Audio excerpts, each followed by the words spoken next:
ನಮಸ್ಕಾರ ವೀಕ್ಷಕರೇ, ನಾಳೆ ಡಿಸೆಂಬರ್ 19 ವರ್ಷದ ಕೊನೆಯ ಮತ್ತು ಅತ್ಯಂತ ಶಕ್ತಿಶಾಲಿ ಶುಕ್ರವಾರದ ಅಮಾವಾಸ್ಯೆ.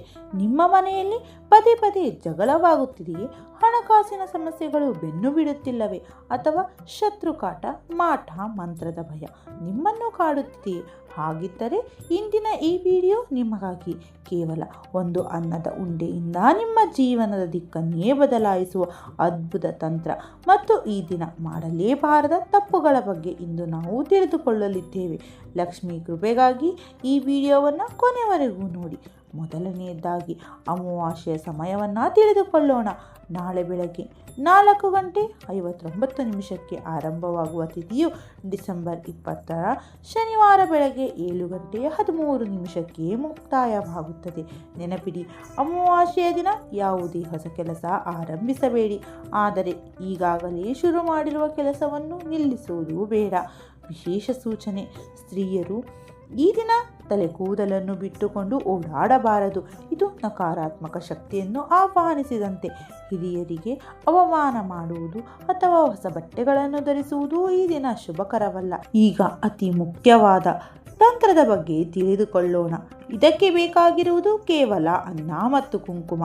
ನಾಳೆ ಬೆಳಗ್ಗೆ ಅಥವಾ ಸಂಜೆ 8 ಅನ್ನದ ಉಂಡೆಗಳನ್ನು ಮಾಡಿ ಅದಕ್ಕೆ ಕುಂಕುಮ ಬೆರೆಸಿ ಕೆಂಪು ಬಣ್ಣಕ್ಕೆ ತನ್ನಿ. ಮನೆಯ ಮೇಲೆ ಜಾಗವಿದ್ದರೆ 8 ದಿಕ್ಕುಗಳಿಗೂ ಒಂದೊಂದು ಉಂಡೆಗಳನ್ನು ಇಡಿ. ಮರುದಿನ ಅದನ್ನು ಖಾಲಿ ಮೈದಾನಕ್ಕೆ ಎಸೆಯಿರಿ. ಸಿಟಿಯಲ್ಲಿ ಇರುವವರು ನಿಮಗೆ 8 ದಿಕ್ಕುಗಳಲ್ಲೂ ಇರಲು ಸಾಧ್ಯವಿಲ್ಲದಿದ್ದರೆ ಒಂದು ದೊಡ್ಡ ಅನ್ನದ ಉಂಡೆ ಮಾಡಿ ಮನೆಯ ಹೊರಗೆ ನಿಂತು ಬಾಗಿಲಿಗೆ ದೃಷ್ಟಿ ತೆಗೆದು 4 ದಾರಿ ಕೂಡುವ ಜಾಗದಲ್ಲಿ ಎಸೆದು ಬರಬೇಕು. ಎಸೆದ ನಂತರ ಹಿಂತಿರುಗಿ ನೋಡಬೇಡಿ. ಇದರಿಂದ ಶತ್ರುದೋಷ, ದೃಷ್ಟಿದೋಷ ಮತ್ತು ದಂಪತಿಗಳ ನಡುವಿನ ಮನಸ್ತಾಪ ಕ್ಷಣಾರ್ಧದಲ್ಲೇ ದೂರವಾಗಿ ಮನಸ್ಸಿಗೆ ಶಾಂತಿ ಸಿಗುತ್ತದೆ. ಇದು ಶುಕ್ರವಾರ ಬಂದಿರುವ ಅಮಾವಾಸ್ಯೆ. ಆದ್ದರಿಂದ ಶುಕ್ರ ದೆಸೆ ನಿಮ್ಮ ಮೇಲಿರಲು ಸ್ನಾನದ ನೀರಿಗೆ ಸ್ವಲ್ಪ ಸುಗಂಧ ದ್ರವ್ಯ ಅಥವಾ 2-3 ಏಲಕ್ಕಿ ಹಾಕಿ ಸ್ನಾನ ಮಾಡಿ.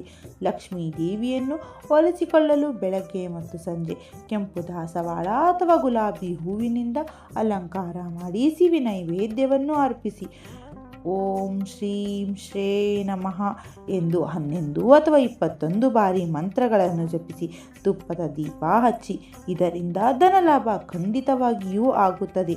ಸಂಜೆಯ ಸಮಯದಲ್ಲಿ ಒಂದು ತಟ್ಟೆಯಲ್ಲಿ ಕಲ್ಲುಪ್ಪು ಹಾಕಿ ಅದರ ಮೇಲೆ ಅರಿಶಿನ ಕುಂಕುಮ ಹಚ್ಚಿದ ನಿಂಬೆ ಹಣ್ಣಿನ ಹೋಳುಗಳನ್ನು ಇಟ್ಟು ಹೊಸ್ತಿಲಿನ ಹೊರಭಾಗದಲ್ಲಿ ಇಡಿ. ಇದು ನಿಮ್ಮ ಮನೆಗೆ ರಕ್ಷಾ ಕವಚದಂತೆ ಕೆಲಸ ಮಾಡುತ್ತದೆ. ಯಾವುದೇ ದುಷ್ಟಶಕ್ತಿ ನಿಮ್ಮ ಮನೆಯ ಪ್ರವೇಶಿಸದಂತೆ ತಡೆಯುತ್ತದೆ. ಮರುದಿನ ಇದನ್ನು ಯಾರು ತುಳಿಯದ ಜಾಗಕ್ಕೆ ಎಸೆಯಿರಿ. ಇದೇ ದಿನ ಪಾದರಕ್ಷೆ, ಛತ್ರಿ ಅಥವಾ ಅನ್ನವನ್ನು ದಾನ ಮಾಡಿದರೆ ನಿಮ್ಮ ಪೂರ್ವ ಜನ್ಮದ ಪಾಪಗಳು ಕಳೆದು ಪಿತೃಗಳ ಆಶೀರ್ವಾದ ಸಿಗುತ್ತದೆ.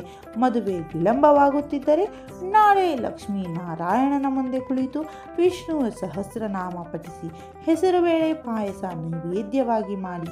ಯುಗಾದಿಯೊಳಗೆ ಕಂಕಣಬಲ ಖಂಡಿತವಾಗಿಯೂ ಕೂಡಿ ಬರುತ್ತದೆ. ಎಚ್ಚರಿಕೆ: ಮಧ್ಯಾಹ್ನದ ಹೊತ್ತು ಮಕ್ಕಳನ್ನು ಹುಣಸೆ ಮರ ಅಥವಾ ಮುಳ್ಳಿನ ಗಿಡಗಳ ಬಳಿ ಬಿಡಬೇಡಿ. ನೀರಿರುವ ಪ್ರದೇಶಗಳಿಗೆ ಪ್ರವಾಸಕ್ಕೆ ಹೋಗುವುದನ್ನು ಸಾಧ್ಯವಾದಷ್ಟು ತಪ್ಪಿಸಿ. ಹೊರಗೆ ಹೋಗುವಾಗ ಗ್ರಾಮ ದೇವತೆಯ ದರ್ಶನ ಮಾಡಿ ಹೊರಡಿ. ಈ ಯಾವುದೇ ತಂತ್ರ ಮಾಡಲು ಸಾಧ್ಯವಾಗದಿದ್ದರೆ ದಿನಪೂರ್ತಿ ಮನಸ್ಸಿನಲ್ಲಿ ಶ್ರೀರಾಮ್ ನಾಮ ಜಪಿಸಿ. ಈ ಮಾಹಿತಿ ನಿಮಗೆ ಇಷ್ಟವಾಗಿದ್ದರೆ ಕೂಡಲೇ ಲೈಕ್ ಮಾಡಿ ಮತ್ತು ನಿಮ್ಮ ಆತ್ಮೀಯರಿಗೂ ಶೇರ್ ಮಾಡಿ. ಇಂತಹ ಮತ್ತಷ್ಟು ದೈವಿಕ ಮಾಹಿತಿಗಳಿಗಾಗಿ ನಮ್ಮ ಚಾನಲನ್ನು ಮರೆಯದೇ ಸಬ್ಸ್ಕ್ರೈಬ್ ಮಾಡಿಕೊಳ್ಳಿ. ಧನ್ಯವಾದಗಳು. ಶುಭವಾಗಲಿ.